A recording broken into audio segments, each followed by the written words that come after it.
Satu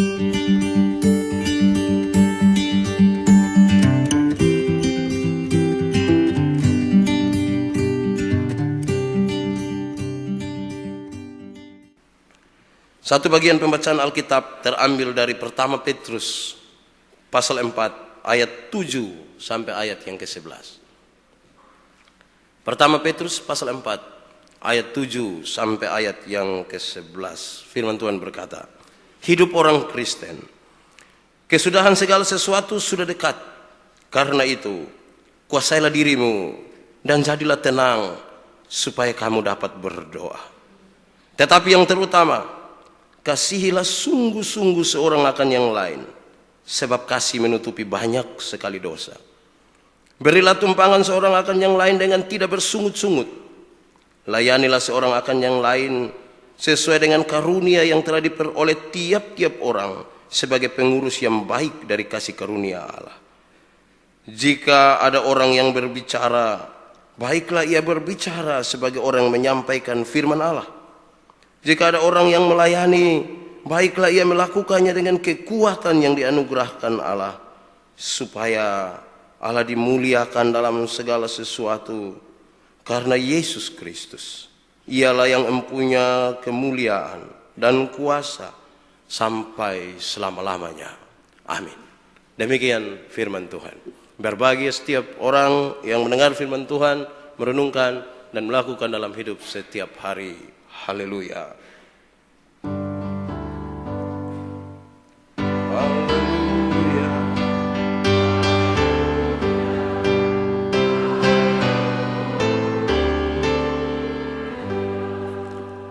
Shalom. Sekali lagi, shalom. Saya mulai dari pertanyaan ini. 2 minggu itu cepat atau lama? 2 minggu.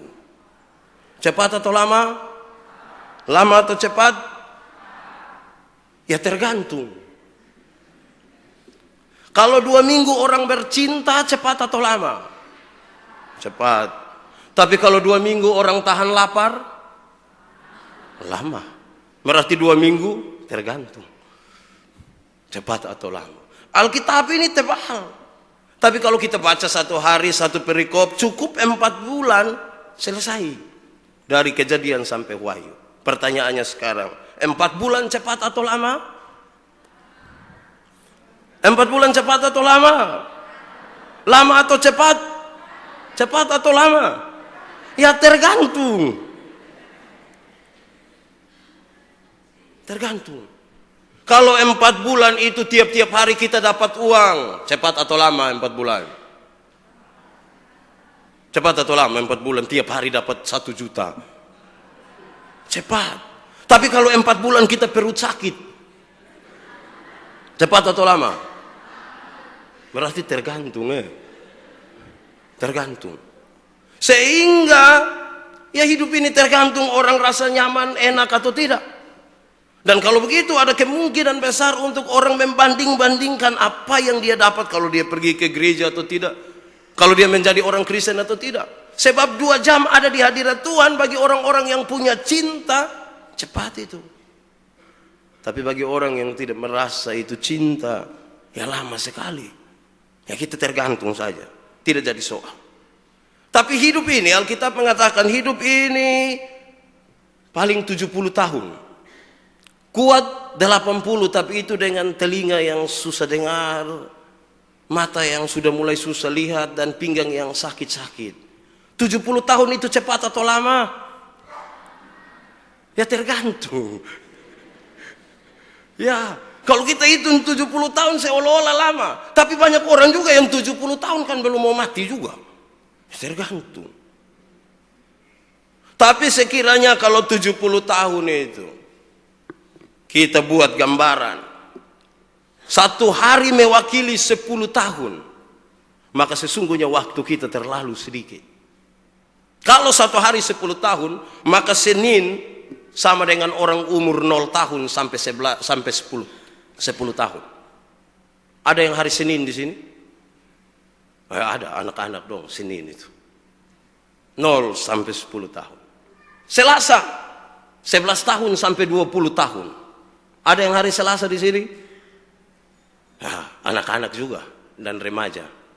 Oke. Rabu umur 21 tahun sampai 30 tahun. Ada yang hari Rabu di sini mulai nampak dalam persekutuan ini. Ada hari Rabu. Hari Kamis umur 31 sampai umur 40. Ada yang Kamis di sini. Ingat Sukamis itu. Sedikit waktu lagi. Sukamis. Saya termasuk Kamis sore. Ya. Umur 41 sampai 50 itu hari Jumat. Ada yang hari Jumat di sini? Makin banyak yang hari Jumat di sini. Makin banyak yang hari Jumat. Apalagi kalau Jumat malam. Waktunya makin dekat. Umur 51 sampai 60 itu hari Sabtu. Ada yang hari Sabtu di sini, tambah banyak lagi yang Sabtu. Ingat, hari Sabtu itu waktunya sedikit sekali. Sabtu. Dan umur 61 sampai 70 itu hari Minggu. Ada yang hari Minggu di sini? Ingat, Minggu. Seminggu itu. Pak Pendeta, tapi bagaimana dengan yang sudah 71 ke atas? Oh, itu tiket sudah di tangan. Pesawat saja yang cancel itu. Tiket sudah di tangan itu. Pasti berangkat. Tapi saudara-saudara yang hari Senin sampai hari Rabu, saudara jangan berpikir bahwa saudara pasti akan sampai hari Minggu. Belum tentu. Ada yang Kamis pagi sudah selesai. Tidak sampai hari Minggu. Jangan berpikir karena sekarang saudara ada di hari Rabu pagi dan Anda pikir nanti Anda sampai Minggu. Belum tentu. Ada kemungkinan sebentar pulang itu selesai. Maka sesungguhnya waktu itu terlalu sedikit. Sangat sedikit. Lalu kalau memang waktu itu sangat sedikit, karena hanya dari Senin sampai Minggu, pertanyaan yang paling baik sekarang adalah, kita kejar waktu atau waktu kejar kita? Kita kejar waktu atau waktu yang kejar kita? Kita kejar waktu atau waktu kejar kita? Ya tergantung. Ya, ada orang akan mengatakan kita kejar waktu karena sejumlah alasan. Betul. Tapi ada juga yang mengatakan waktu kejar kita dengan sejumlah alasan. Ya betul juga. Tapi lalu jawabannya seperti apa? Sederhana. Kalau kita merasa kita dikejar waktu, coba berdiri diam-diam. Kira-kira waktu akan tangkap kita kok? Tidak Atau kalau yang merasa dia sementara mengejar waktu, apakah nanti dapat? Tidak dapat juga. Lalu, kenapa sekarang kita bilang kita kejar waktu atau waktu kejar kita? Dari dulu itu 1 menit tetap 60 detik. Tidak berubah. Dari dulu itu 1 jam 60 menit. Tidak berubah. Dari dulu itu 1 minggu 7 hari. Tidak berubah. 1 hari 24 jam. Tidak berubah. Lalu kenapa kemudian kita mengatakan waktu kejar kita atau kita kejar waktu? Jawabannya, karena kita sementara tidak fokus. Kita sementara tidak menaruh perhatian serius. Kita tidak benar-benar menaruh pandangan kita pada sesuatu tujuan yang benar dan pasti. Kita suka menunda-nunda pekerjaan. Maka di satu waktu semua hal menjadi penting. Kita sulit membedakan mana kebutuhan dan mana keinginan. Kita sulit untuk membedakan manakah itu yang prioritas dalam hidup ini dan mana yang bukan. Akhirnya semua menjadi penting. Semua menjadi penting dan kita sulit untuk membagi waktu dengan baik. Dan karena itu waktu kita terlalu sedikit. Sekarang ada musuh di depan. Terus Saya dengan Pak Edwin, kami siap senjata mau perang lawan musuh di depan. Kami lagi merayap dari satu bangku ke bangku yang lain siap perang. Dan tiba-tiba Pak Edwin injak saya pun kaki. Tiba-tiba Pak Edwin injak saya pun kaki. Saya marah atau tidak? Saya marah atau tidak? Ya tergantung. Tapi saya ingin katakan begini, ada kemungkinan saya marah, betul. Tapi karena ada musuh dan kita mau perang, tidak ada waktu untuk marah. Tidak ada waktu. Coba kalau kita duduk biasa-biasa, tiba-tiba Pak Edwin injak saya pun kaki. Lu sana ada mata kok. Ya minimal begitu, minimal. Berarti kalau sementara ada musuh, ada fokus, ada perang, tidak ada waktu untuk orang berkelahi. Angkat tangan yang tukang bakalahi di sini. Kalau kita tukang bakalahi, sesungguhnya kita masih ada waktu untuk kita pakai bakalahi, bukan perang. Waktu yang terlalu sedikit ini tidak ada waktu bakalahi. Tidak ada waktu untuk omong orang punama karena waktunya terlalu sedikit, terlalu sedikit. Tidak ada waktu untuk bersantai-santai karena waktunya terlalu sedikit. Tidak ada waktu untuk membanding-bandingkan kekayaan satu dengan yang lain. Tidak ada waktu. Kenapa? Waktu kita terlalu sedikit. Maka karena waktu yang terlalu sedikit ini, fokus. Sekali lagi, tidak ada waktu untuk berkelahi. Tidak ada waktu untuk tersinggung. Tidak ada waktu. Tidak ada waktu untuk memperbaiki apa yang kita rasa begitu penting bagi hidup ini. Kalau di luar Tuhan, waktu kita sekarang semata-mata harus difokuskan kepada sesuatu yang baik bagi perjalanan ini ke masa depan. Saudara-saudara, dengan demikian kita akan sampai pada sebuah sikap di mana kita mengatakan, memang waktu itu kalau kita kasih tinggal 1 detik, ya dia berlalu. Maka harus isi tiap-tiap detik itu dengan hal-hal yang baik. Kenapa? Karena Tuhan turut bekerja dalam segala sesuatu di situ. Jangan coba-coba sia-siakan waktu yang sedikit itu. Kenapa? Ada Tuhan di situ. Karena ada Tuhan di situ, maka setiap waktu yang kita tinggalkan, setiap waktu yang kita sia-siakan, kita sementara menyia-nyiakan Tuhan di situ.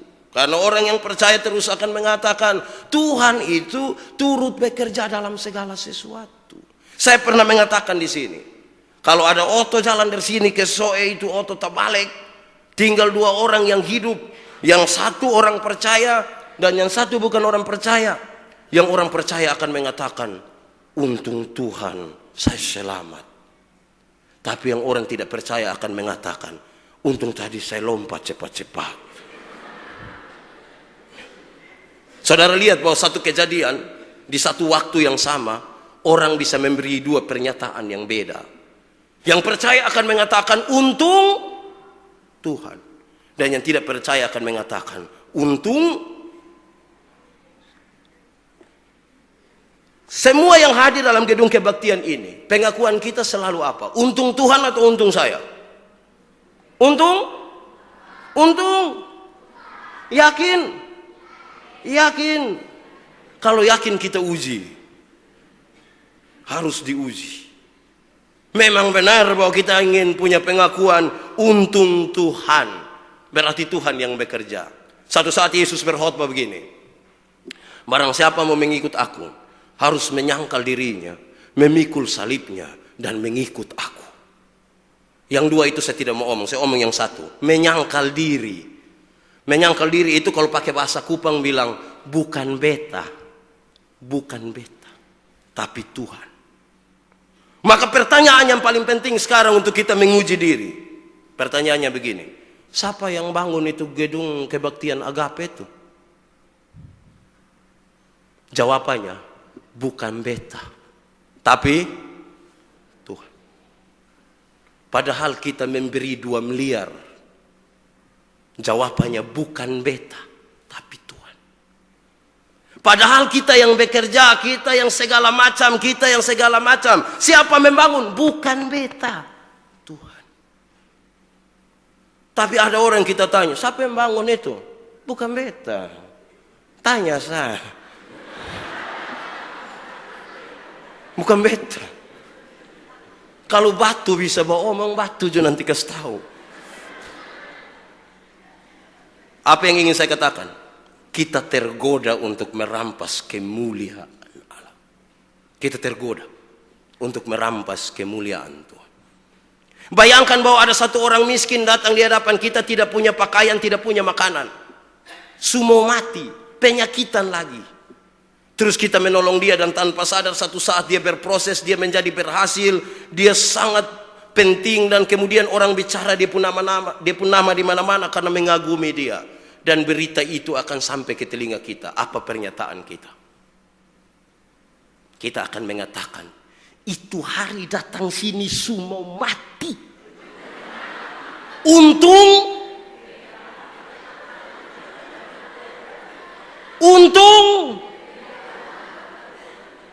saya kira untung Tuhan. Untung ada yang begitu di sini. Sedikit lagi gubernur NTT akan dilantik. Saya tidak tahu siapa. Tidak usah omongnya itu. Saya tidak tahu siapa yang akan dilantik. Tapi tiba-tiba setelah jadi gubernur, kita ini dia pun ketua tim pemenangan, tim sukses. Terus beliau naik mobil itu, lupa togor kita. Kira-kira apa yang kita omong? Sebenarnya dia tidak jadi gubernur. Untung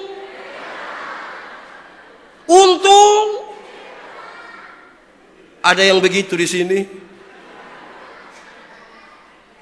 Tidak ada waktu untuk merampas kemuliaan Allah. Tidak ada waktu. Waktu kita terlalu sedikit.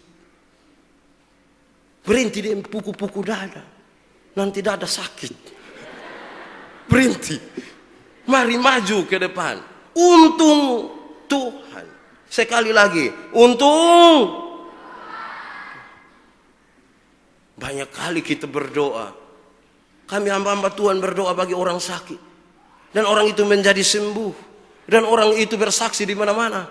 Dan setelah dia bersaksi, kami bilang begini. Waktu datang. Semua mati. Untung. Bayangkan kalau tiap-tiap orang mengatur dan menghitung jasa-jasanya kepada manusia dan Tuhan. Sampai kapan? Ingat, hari Jumat tuh. Jumat, Sabtu, apalagi yang malam Minggu. Tidak ada waktu. Tidak ada waktu. Maka kita sampai pada pembacaan ini. Pembacaan ini konteksnya sederhana. Bahwa Petrus ingin memberi gambaran bahwa kemudian orang-orang percaya akan berhadapan dengan sejumlah hal yang betul-betul mengganggu kehidupan mereka. Penganiayaan, penjara, kesakitan, fitnah dan segala macam hal yang buruk. Dan nats pembimbing tadi mengatakan penghakiman itu, keadaan yang tidak enak itu dimulai dari dalam rumah Tuhan sendiri. Kalau penghakiman dimulai dalam rumah Tuhan sendiri dan kita hampir-hampir tidak bisa menguasai diri untuk itu. Bagaimana dengan orang-orang yang tidak pernah mengenal Tuhan? Maka dia mulai kalimat dalam pembacaan tadi. Kesudahan segala sesuatu sudah dekat. Sudah dekat. Karena itu, kuasai dirimu. Jadi tenang, supaya kamu dapat berdoa. Saudara-saudara, kesudahan segala sesuatu sudah dekat. Artinya, semua akan selesai. Kalau saudara merasa cantik hari ini cantik, akan selesai itu kecantikan. Coba bayangkan kita pun hidup di 40 tahun mendatang. Selesai itu kecantikan. Kalau Anda juga merasa agak buruk sedikit, ya nanti selesai juga. Iya. Kekayaanmu, ya selesai juga nanti. Dan bagi mereka yang merasa miskin, oh selesai juga nanti. Selesai. Kalau saudara sementara dalam keadaan senang sekarang, ya itu kesenangan nanti selesai juga. Dan kalau saudara sementara berada dalam kesusahan sekarang, ya itu susah dan selesai juga. Kesudahan segala sesuatu sudah dekat. Kesimpulannya sederhana, hidup ini akan berakhir. Hari Jumat, semua habis.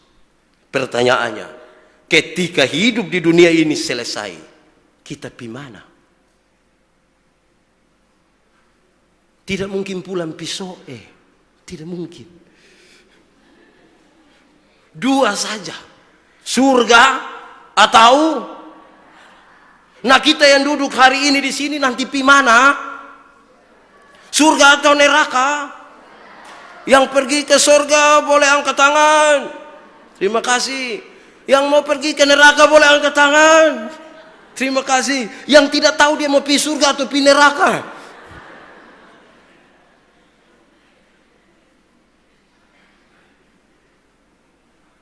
Serius itu. Dan ketika kita mengatakan surga menjadi tempat kita akan pergi, pasti kita mulai dengan pikiran, ada sukacita hidup bersama Tuhan di surga. Dari kekal hingga kekal. Dari selama-lamanya hingga selama-lamanya. Senang? Senang kalau bersama Yesus di surga dari selama-lamanya sampai selama-lamanya? Senang?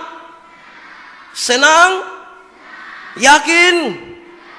Kalau yakin, siapa yang mau mati sekarang? Supaya langsung dengan Kristus di surga.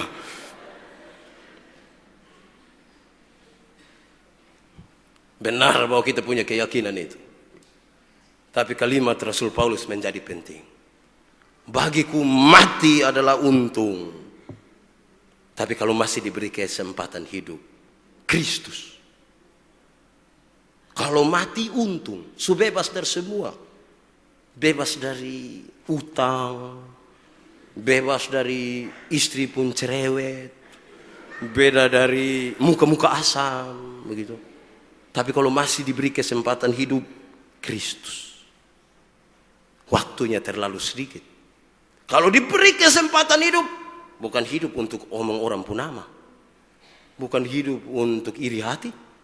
Tidak ada waktu untuk iri hati. Waktu kita terlalu sedikit. Dan karena itu Petrus melanjutkan. Karena segala sesuatu itu sudah dekat waktunya. Maka satu, kuasailah dirimu. Kuasailah dirimu. Kuasai dirimu. Apa maksud kuasai diri? Kuasai diri itu selalu berkaitan dengan apa yang menjadi tindakan kita. Apa yang menjadi tindakan kita. Semua orang bertindak. Tapi tindakan itu selalu dimulai dari dua hal. Satu, orang bertindak karena reaktif. Ada sesuatu dari luar mengganggu dia. Dan dia bereaksi. Bertindak juga. Tapi ada orang bertindak karena dia punya cita-cita ke depan. Dia punya sebuah pandangan yang baik ke depan. Dan karena itu dia mau bertindak. Sama-sama bertindak. Tapi motivasi tindakan itu berbeda. Kenapa berbeda? Bahwa kalau orang selalu bertindak mulai karena sesuatu yang terjadi di luar dirinya. Ada stimulan di luar dirinya. Ada gangguan yang sampai ke dia dari luar dirinya. Maka dia sesungguhnya orang-orang yang tidak bisa menguasai diri. Kenapa? Karena itu reaktif. Orang yang reaktif itu, dia punya contoh gampang. Dia baru sampai rumah, capek-capek, lihat semua tersiram, istri ada piba cerita di tetangga per rumah, dia langsung marah. Itu reaktif. Dia melihat sesuatu di luar dirinya, terganggu, dan mulai marah-marah. Itu reaktif. Reaktif itu adalah sebuah tindakan buru-buru karena waktu sudah terlalu dekat. Sebenarnya dia mau datang di gereja. Sudah belum ada orang. Terus lama-lama lihat, maka dia buru-buru. Waktu sudah sangat mepet. Itu reaktif. Reaktif itu bisa berkaitan dengan saya tidak mau kerja. Gara-gara lihat itu orang pemuka. Begitu. Itu reaktif. Lihat dia pemuka sebutong kison ada berkat. So dia mati di mana kok? Kalau perlu dia ikat batu di leher dan ditenggelamkan di Tedis. Begitu. Itu reaktif. Reaktif itu adalah sebuah pernyataan kira-kira begini. Reaktif, orang yang reaktif itu selalu mengatakan begini. Saya paling tidak suka dengan orang yang titik-titik. Jadi kalau ketemu orang yang selalu mengatakan, beta paling suka dengan manusia yang itu reaktif. Kok dia yang begitu, kok kita yang pusing begitu? Saya paling tidak suka dengan orang yang terlalu cerewet. Mungkinkah orang yang begini akan tenang? Tidak mungkin. Kenapa? Tiap-tiap hari dalam perjalanan hidupnya dia akan bertemu dengan orang cerewet. Dan setiap kali orang cerewet dia yang setengah mati. Reaktif sekali. Saya paling tidak suka dengan orang yang tukang senyum-senyum sendiri. Apalagi kalau dia pegang HP. Itu reaktif. Saya paling tidak suka lihat orang yang suka sinis. Itu reaktif. Saya paling tidak suka kalau tengah hari panas baru orang pakai baju hitam, celana hitam, jas hitam. Kayak itu pendeta itu. Itu reaktif, dia pun nama. Dan orang yang seperti itu sulit menemukan ketenangan. Kenapa? Dia selalu akan berespon terhadap sesuatu yang di luar dirinya. Masing-masing kita berpikir, dia reaktif atau tidak. Dia reaktif atau tidak. Karena supaya orang bisa menguasai diri, pertanyaan ini penting bagi dirinya, yaitu orang yang tidak reaktif, yang bisa menguasai diri, dia akan mulai dengan pertanyaan, siapakah saya? Siapa saya ini? Oh, saya yang di Menobe, pekerjaan pendeta. Pekerjaan ini, jawaban ini baik, tapi sangat lemah bagi orang yang berjalan menuju masa depan. Pertanyaan siapakah saya sangat berkaitan dengan jawaban yang kita tentukan.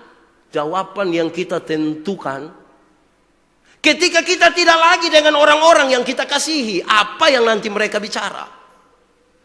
Contoh, bagi bapak-bapak, apa menjadi harapan kita ketika satu saat kita tidak lagi duduk dengan anak-anak kita.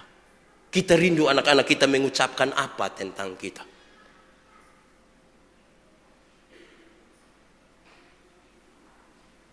Apakah anak-anak kita akan mengatakan, bet pun bapa tuh sangat mengasihi beta.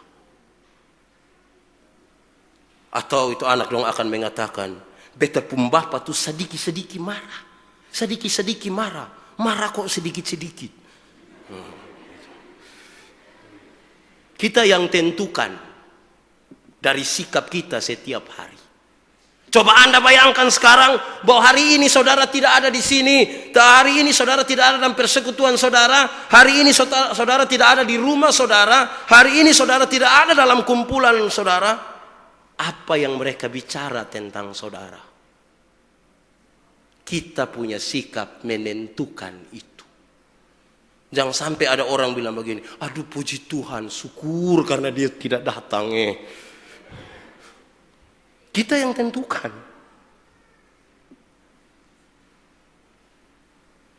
Bagi suami-suami, ketika satu saat tidak lagi bersama istrimu, apa yang akan diucapkan oleh istrimu? Kita yang tentukan. Saya pun suami itu penuh dengan kasih sama ke Pak Manobe. Ya. Atau nanti yang istri bilang begini, bosan cepat bapak datang le sedikit bosan mati. Kita yang tentukan. Saudara tahu bahwa jawaban ini begitu penting bagi orang-orang yang terus akan berjalan dan memahami waktunya terlalu sedikit. Kenapa? Jangan sampai kita dikenal sebagai orang yang hanya sekedar tukang cari masalah. Jadi ketika nama Pak Manobe disebutkan, oh itu laki-laki yang tukang cari masalah itu. Begitu. Kita menentukan. Atau kita akan dikenal sebagai orang yang tukang menyelesaikan masalah. Kita menentukan jawaban itu. Dan karena kita menentukan jawaban itu ada di depan. Orang fokus terhadap apa yang di depan itu. Tidak ada waktu bagi dirinya untuk reaktif terhadap orang lain. Pernahkah tidak kita merasa, saya kasih contoh ini di mana-mana. Orang lain yang beli motor kita yang tidak sono di rumah. Aci pitanya dulu itu dia cash, kok dia kredit itu. Itu reaktif dan orang begitu tidak akan tenang dalam hidupnya. Tolong pikirkan satu tujuan yang besar dalam hidup ini. Bertanya siapa saya? Kita hidup bertetangga dan orang lain yang makan daging ayam. Lantas kita bilang, anak dong picek itu ayam kampung, kok ayam potong itu. Kita tidak bisa menguasai diri. Lalu ketika kita tidak menguasai diri, kita akan berusaha mengatakan kita lebih dari orang lain. Lebih dari orang lain. Tapi satu saat seorang sahabat mengatakan kepada saya begini. Bagi orang-orang yang selalu merasa lebih dari orang lain. Lebih dari orang lain. Sebenarnya bukan karena dia memang lebih saja. Mungkin dia ada lebih juga. Bukan karena dia lebih saja. Tapi kemungkinan besar. Dia tahu bahwa pada dia ada sejumlah kekurangan-kekurangan. Dan karena itu dia sengaja buat lebe-lebe. Untuk tutup itu kekurangan-kekurangan. Siapa yang selalu merasa lebih dari orang lain. Bukan saja karena memang dia lebih. Tapi juga dia sadar bahwa pada dirinya ada kekurangan-kekurangan. Maka dia harus berbuat lebe-lebe supaya menutupi kekurangan-kekurangan. Lebih. Itu bahasa Indonesia. Lebay. Itu juga bahasa Indonesia. Lebe. Nah, itu juga bahasa Indonesia. Selesai. Dan anak-anak muda tambah sepotong. Lejo. Lejo itu apa?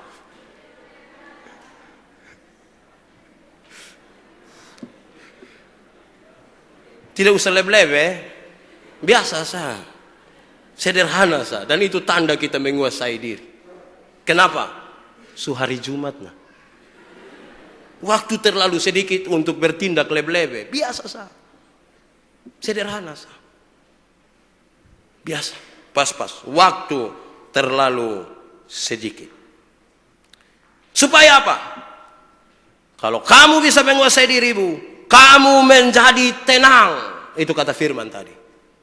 Kuasailah dirimu dan jadilah tenang. Tenang itu apa? Saya baca kamus, dan tenang itu berkaitan dengan keadaan yang tidak bergelora. Kayak laut itu. Kalau dia pas, laut pun tenang lah. Keadaan yang tidak cetar membahana. Gitu yang tidak bergelora. Keadaan yang tidak tergesa-gesa. Keadaan yang tidak gugup. Keadaan yang tidak gelisah. Itulah tenang. Jadi kalau sekarang ini saudara gugup, sebenarnya saudara belum menemukan ketenangan. Ada orang cerewet. Tapi kita bilang, lu doa makan ya. Lu sembarang selalu kira. Dan sesungguhnya itu orang belum menemukan ketenangan dalam hidupnya. Dia butuh tenang. Ada yang begitu di sini? Tidak Oke. Berarti tenang itu berkaitan sekali dengan bertenang-tenanglah. Tenang. Tenang, tidak usah tegang. Itu berkaitan sekali dengan menenangkan. Berkaitan sekali dengan penenangan. Dan itu berkaitan sekali dengan arti kehadiranmu. Apakah kita hadir sebagai penenang? Atau menjadi pemicu, provokator, dan seterusnya. Hanya itu. Kita aman-aman, mama yang mulai lu datang ini yang ini. Kesetan datang dari segala penjuru. Itu dia pemasalah. Tenang. Sekali lagi, tenang. Tapi tenang di sini tidak sama dengan malas tahu. Tenang tidak sama dengan malas tahu. Lu atur di situ. Dan pasti akan pakai kata ini. Parsetan. Tidak tahukah Anda bahwa parsetan terdiri dari dua kata? Parsetan itu terdiri dari par, yang artinya cocok, kawan, soulmate, par. Dan setan yang artinya setan. Maka yang tukang ngomong parsetan berarti cocok dengan setan. Tapi tidak ada yang begitu di sini Kenapa? Kata parsetan itu selalu diucapkan pada saat orang sudah sangat tidak terima lagi. Parsetan. Dan di situ pasti tidak akan ada ketenangan. Sederhana saja. Saudara-saudara, saya mengajar bagaimana cara berkhotbah kepada para penatua, diaken, beberapa pendeta. Bagaimana cara berkhotbah. Terus ada satu poin kecil di situ. Itu poin bilang begini. Cari waktu yang tenang. Cari waktu yang tenang itu saya bagi dalam dua bagian. Satu, tenang dari hiruk pikuk. Jangan sementara orang ada pesta-pesta baru lu piteng-tengah baru bilang, tolong kau tenang, betul ada bikin khotbah nih. Nah itu agak makan puji sedikit tuh. Tidak begitu Bukan. Tenang yang dimaksud tidak lagi hiruk pikuk. Maka beberapa orang bilang begini, paling enak buat khotbah itu di tengah malam. Atau pagi hari ketika kita baru bangun tidur dan semua lagi tertidur. Paling hanya ada satu dua suara ngorok tapi tidak terlalu mengganggu. Ya, itu waktu. Tapi yang kedua, pastikan bahwa keadaan batinmu sementara tenang. Saya bilang begini. Jangan coba buat khotbah pada saat Anda sementara marah. Jangan. Kalau berani buat khotbah pada saat Anda sementara marah, di atas ini semua orang salah semua.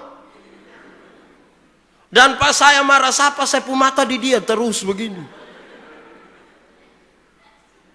Tolong kalau bikin khotbah, pastikan bahwa kita tidak sementara marah. Pastikan bahwa kita tidak sementara benci. Pastikan bahwa kita tidak sementara dendam. Pastikan bahwa kita tidak sementara iri hati.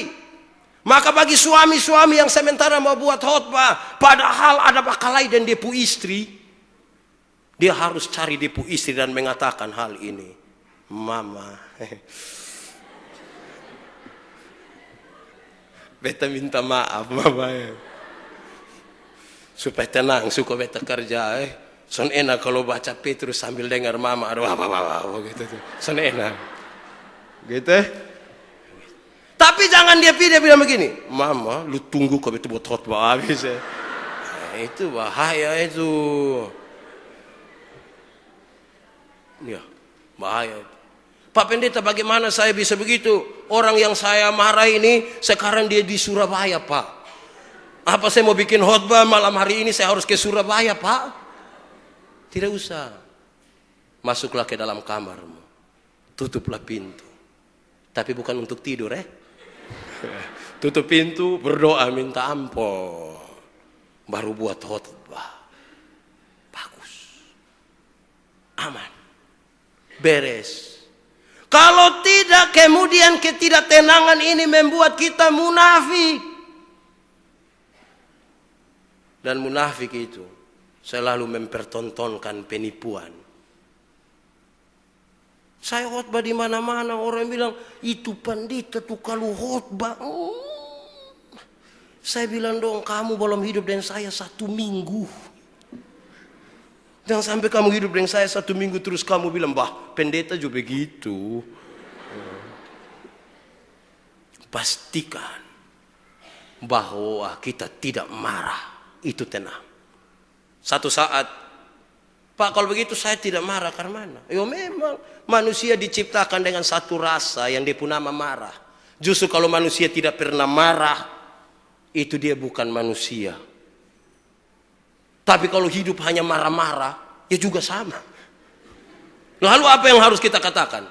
Ayub pasal 2 ayat 9 dan 10. Dia bilang begini. Istri Ayub datang dan kecewa sekali dengan penderitaan Ayub. Terus dia bilang begini. Masihkah engkau percaya kepada Tuhanmu? Kutukilah dia dan matilah. Tapi apa jawab Ayub? Ayub bilang begini. Engkau bicara sama seperti perempuan gila. Apakah engkau hanya mau menerima yang baik dari Tuhan dan yang tidak baik engkau tidak mau terima? Terus dia tutup ayat itu dengan kalimat ini. Dalam semuanya itu, Ayub menjaga tidak berbuat dosa dengan mulutnya. Dia marah tapi tidak buat dosa. Apa bedanya? Bedanya di sini. Dia marah dia pu istri pu sifat. Tidak marah dia pu istri punya badan.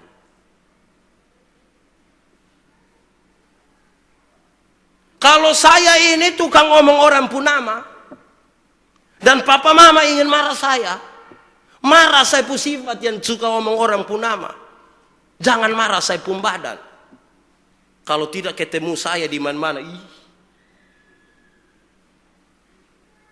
kalau tidak, setiap kali nama saya disebutkan, kita tidak. Dan satu saat kalau tidak bisa saja terjadi, nama siapa? Nama siapa? Manobe. Manobe dong semua begitu. Semua. Padahal hanya satu saya punya omong orang. Tapi akhirnya saya pun semua kena. Terus Manobe, orang mana itu? Orang Timur. Oh, Timur dong begitu. Timur semua begitu. Nah itu tuh yang buat dosa dengan mulut. Tapi kalau marah saya karena saya pun omong orang, baik, itu kasih di situ. Bayangkan kalau seorang istri marah suaminya atau seorang suami marah istrinya dan dia bukan saja marah sifatnya, dia tidak suka lihat mama, bet paling suka lihat mama pemuka. Lalu istrinya harus kemana? suaminya mau kemana, dan mau dibawa kemana rumah tangga kita. Gitu tuh. Marah dia pu sifat, bukan marah dia pu badan. Sebab marah dia pu badan akan nanti bilang begini, lu de lupu mama sama sa. Gitu ya. Terus bosong orang apa? Orang timur sama sa. Kesian Itu hari beta su bilang, jangan coba-coba kawin orang timur. Sekarang lu terima.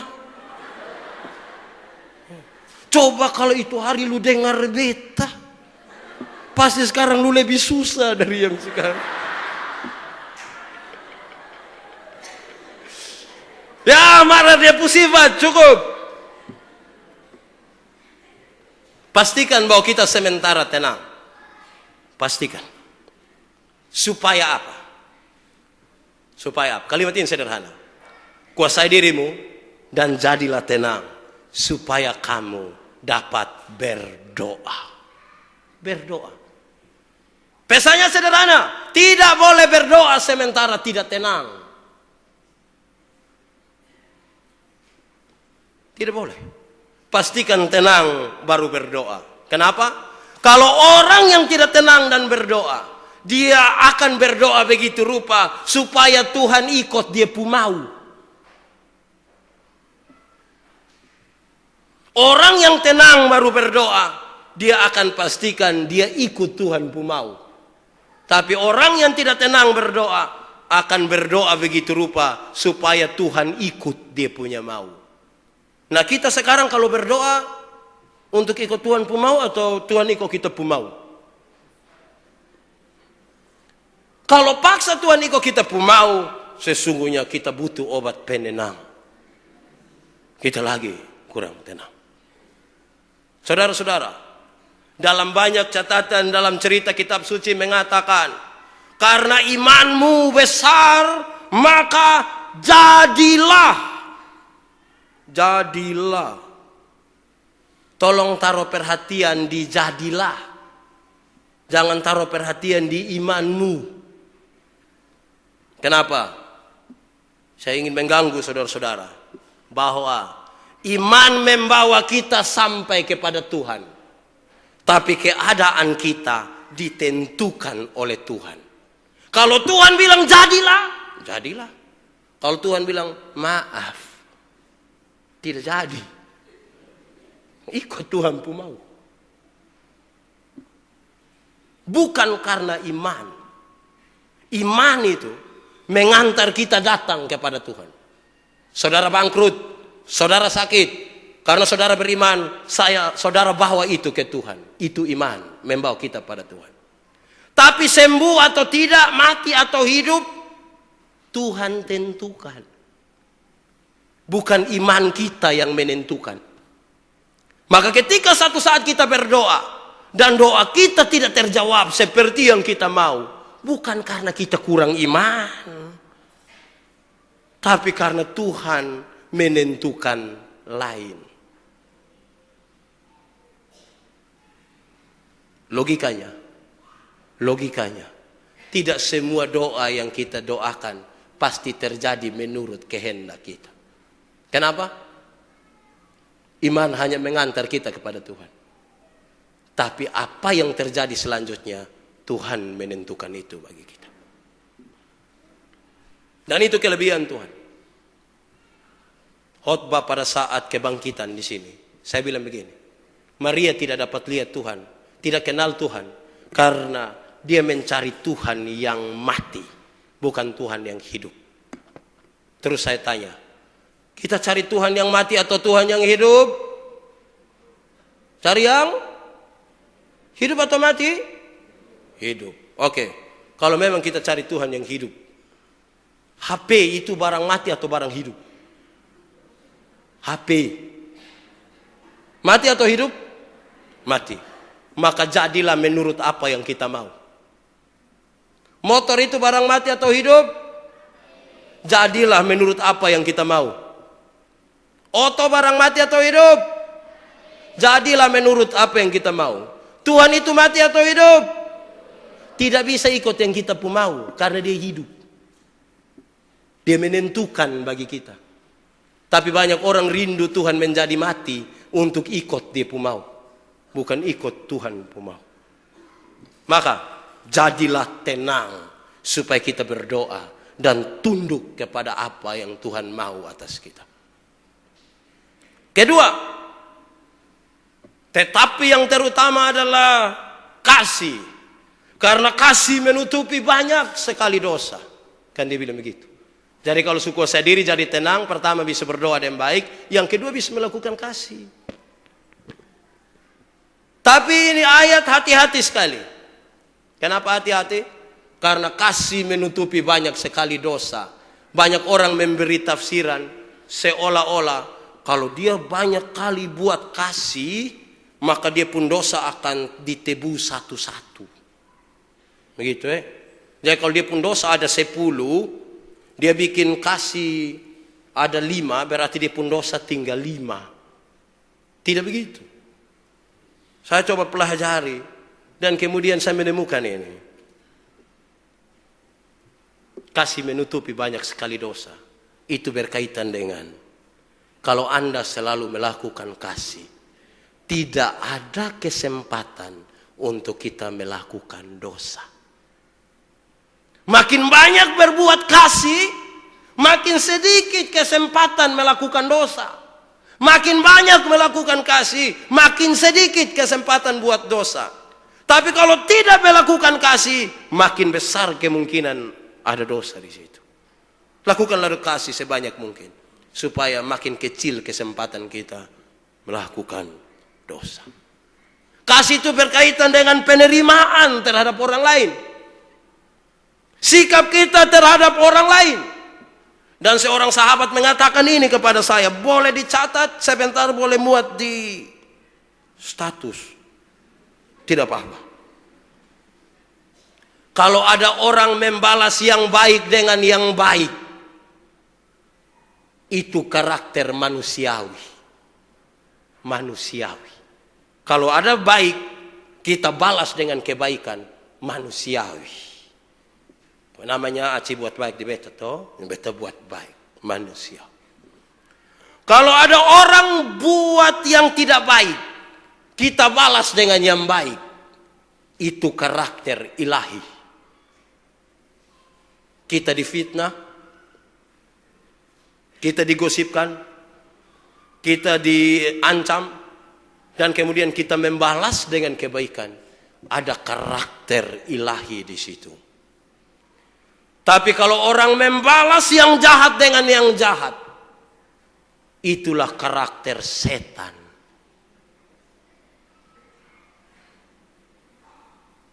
Baik balas baik, manusiawi. Yang tidak baik dibalas dengan kebaikan, Allah. Tapi yang jahat dibalas dengan jahat, setan. Kita di bagian mana? Renungkanlah. Kita di bagian mana? Jangan sampai kita berkata-kata tentang Tuhan, tapi karakter iblis yang ada pada kita. Jangan sampai begitu. Yang berikut, berdoa, kasih. Ketiga, menyampaikan firman. Jika ada orang yang berkata-kata, baiklah dia berkata-kata tentang firman Tuhan. Maksudnya begini, semua yang akan menjadi hal, semua yang akan menjadi bagian dari apa yang kita katakan, semua yang akan menjadi keputusan, berkacalah kepada yang firman Tuhan katakan. Bukan tentang apa yang kita pikirkan, bukan tentang apa yang kita rancangkan, bukan tentang apa yang kita idam-idamkan.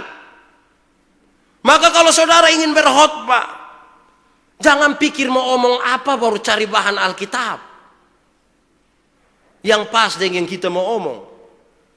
Tapi baca dahulu Alkitab, baru temukan pesan-pesan di situ. Sejumlah orang SMS saya, Pak Pendeta, ini ada ulang tahun ini, kira-kira saya baca dari mana ya Pak? Kok mau khotbah apa? Saya mau omong karena dia tuh orangnya begini. Berarti Alkitab yang nanti akan datang setuju dengan dia pun mau. Begitu. Kita baca Alkitab dulu. Baru Alkitab yang akan mengatakan apa. Bukan kita pikir mau omong apa. Baru Alkitab datang setuju dengan kita pun mau. Tidak. Tidak. Jadi Pak Pendeta, saya harus baca dari mana? Baca dari Alkitab Baca dari mana lagi? Hanya itu. Menyampaikan firman. Bukan menyampaikan keinginan. Bukan menyampaikan apa yang dia mau. Karena kita percaya Allah berkata-kata lewat firman-Nya. Terus yang terakhir. Kalau kamu bisa menguasai diri. Kalau kamu bisa tenang. Bukan saja kamu bisa berdoa. Melakukan kasih. Menyampaikan firman. Tetapi juga kamu akan melayani sesuai dengan karunia yang diberikan oleh Tuhan. Siapa di sini ada karunia boleh angkat tangan? Atau balik, siapa di sini yang tidak ada karunia boleh angkat tangan? Tidak ada juga. Kalau begitu pertanyaannya ganti. Siapa di sini yang tidak tahu ada karunia kok tidak?